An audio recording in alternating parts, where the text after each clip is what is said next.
참 좋아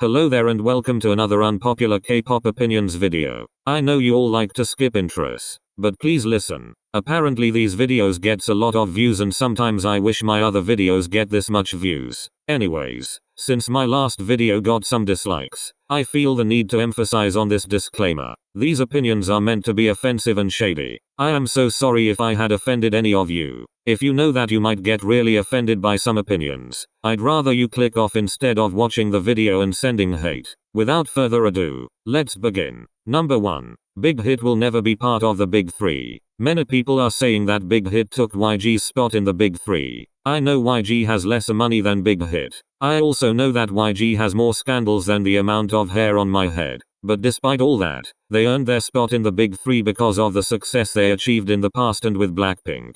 They left a mark in the industry and contributed a lot to K-pop. I'm not saying that Bighit shouldn't be recognized as a big company. They should because BTS are so successful. Instead of big 3, I believe that there should be big 4. We can't compare these 4 companies because all are successful and all contributed a lot to K-pop. Number 2. Every idol deserves their current position. People like to say that this idol shouldn't be center, or this idol should be main vocal instead of the current one, etc. But there's a reason why the company decide a certain position for a specific member. It's because they think that they are suited to the role. They don't randomly choose. I'm sure they thought it out. You may think that another person deserves a particular role more than the person that actually got the role. And that is fine since it's our opinion. But we shouldn't hate the company for not assigning the roles to your wants. It's not like companies can change their positions because it was already confirmed prior to their debut. Number 3. Fans don't need to know the real reason why their faves left the group. Some idols who leave their groups tell and explain to their fans why they left. Like HIHI and Bighit. Some people left quietly without saying much. When fans hear that their faves left the group without saying anything, it's normal to get frustrated and confused because we don't know why they left. One example is Woojin from Stray Kids JYP, and Woojin never explained the real reason to us. We only have to figure some stuff ourselves. But whatever reason it is, it's none of our business to know. I know that we care so much for our idols, but if they don't feel comfortable sharing about why they left their own group,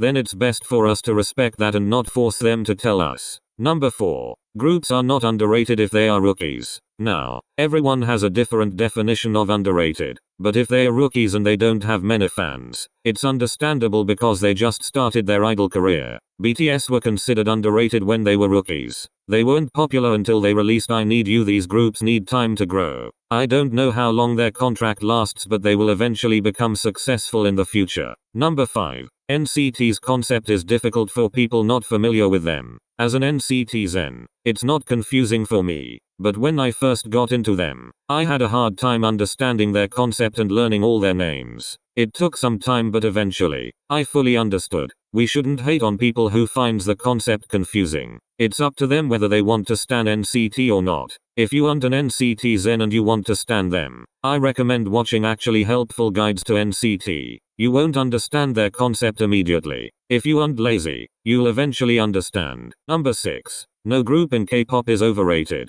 All groups work hard. Just because you think a group shouldn't be popular, it doesn't mean that they don't deserve it. Successful groups deserve their success and it's wrong to label them as overrated. Number 7. Companies shouldn't sexualize underage idols. Okay, this is not unpopular, this is common sense. I know many people are saying that all trainees should at least be 18 before debuting. I agree. But if companies seriously want to debut a young person, they should at least ensure that they perform songs that is suited to their age. Yeri debuted at 16 and danced to Ice Cream Cake. Jisung debuted at 14 and danced to Chewing Gum. That is acceptable in my opinion since they're dancing to food. But this is not acceptable. This is not acceptable. And this is not acceptable. Number 8. I like cute concept more than dark and sexy concept. It's just my preference. I'm not saying dark and sexy concepts are bad, I just prefer cute. Number 9. I love long hair on guys. Call me blind, but I find them so attractive. Every male idol I've seen with long hair pulls it off so well.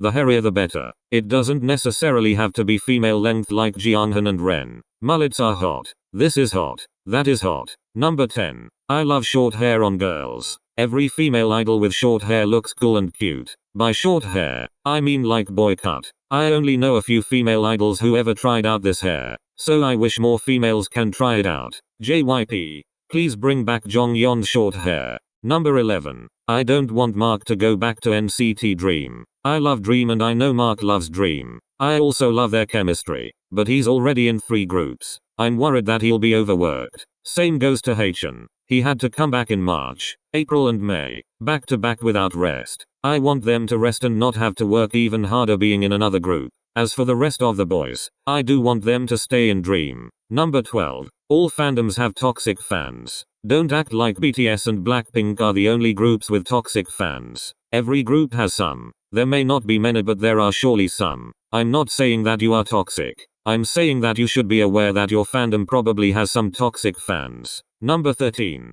G-Idol is nothing without Soyeon. It's not just G-Idol. There are other groups like iKON. I don't like it when companies heavily rely on one member to write their own music. Because without that one member, the group will have no music. We saw this with iKON. When BI left iKON, there was no new music from iKON. They released Dive once BI started writing music again. This just shows that YG relies heavily on BI to write their songs. Without him, there's absolutely no music from iKON. Similarly with G-Idol, all their songs were composed with Soyeon's help. She even writes for CLC. Without her help in composing bops, G-Idol will not have the music to make them what they are today. I'm not saying that G-Idol is Soyeon and friends because they are not. All members shine equally for me. Cube Entertainment might as well buy composers because I don't want Soyeon to bear a burden to write all their songs. Number 14. Solar is my least favorite vocalist in Mamamoo. Okay, she's the best. Mamamoo has the best vocalists in K-pop. But Solar's tone is just my least favorite.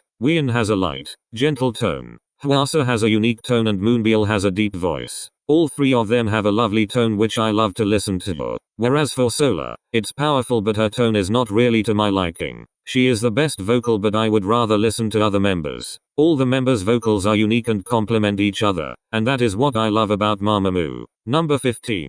Idols can't always be nice. They can be mean at times. I saved the longest opinion for last. Before sending death threats, please listen. Idols must be nice. That's the image that they must show to their fans. They must be nice and have a good personality or else they would get hated and it may affect their career. We don't know what happens behind closed doors, but what I do know is that humans can get really sick and tired of always trying to please everyone. As a human myself, it is very sickening having to satisfy people. That is probably how some idols feel. I don't know much about them because we only see their good side, but I can list 2 idols showing a side of them which we haven't seen before. For example, Yuta once pointed his middle finger at a Sasaeng fan. That Sasaeng fan deserved it. Another example is this post that Amber from FX posted on Twitter. Please pause to read. There are probably more, but from these examples, you can tell that they're simply just fed up. Yuta was probably annoyed that this fan is bothering him so much. Amber was fed up with haters and expressed her anger in this tweet.